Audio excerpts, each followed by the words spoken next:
Right, parents, be honest. Have your kids been playing their video games nonstop this summer? If so, now's the time to get them back on a video game schedule. Dr. Kristen Woodward is here with some advice for us this morning. Good to see you. Good to see you too. It's tough to transition back to school in a lot of ways, and this is one of them. Absolutely, and I have a 10-year-old and a 13-year-old, both boys, and we've had this conversation many times this week, so we're going back to school Monday. Okay, let's talk about just how many kids are using screens, video games in particular. So the statistics are really interesting. 90% of boys play video games, either on a mobile device or on a gaming system. So that's 9 out of 10. So if you have a boy in the home, they're likely wanting to play the video games. It's really prevalent. We know that 75% of kids have access to an iPhone.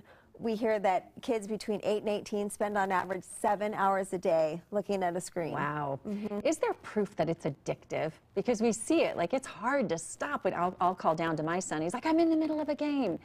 Is there proof that it's addictive? So interestingly enough, the World Health Organization came out with a diagnosis in 2018 saying that there's a new diagnosis called interactive gaming disorder. Now, we know this is a very small percentage. These are people who become really addicted to the video game. We think it's similar to gambling. We see increases in dopamine. They get very excited when they're playing the video games. It's like they're winning points or they're winning steals. Let's talk about the health risks. Sure. So health risks to over excessive screen time is certainly obesity. The American Heart Association just came out saying they want to limit screen time to 2 hours a day because of the increase in sedentary lifestyle and obesity. We know it can interact with their ability to fall asleep and inhibit their good night of sleep that they need. Especially right before bedtime. Exactly. And then this tiny percentage may become addicted to video games. And we also know that it can interfere with their homework as well. So what advice would you give parents who are dealing with this issue? So we know this is a big issue, and again, we're having conversations with friends and colleagues.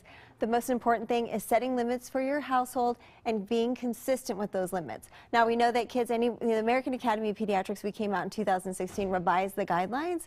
We want parents to really make the consistent limits in their household with what works. We know that kids need to be exercising at least an hour of a day. They need to be participating in sports or playing a musical instrument. We know they need to be getting 8 to 12 hours of sleep.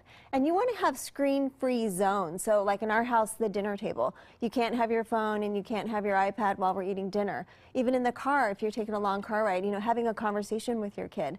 And then if they have friends over, you want to make those limits as well. So you can say, sure, you guys can play the game for 30 minutes, but then you need to go outside and shoot baskets.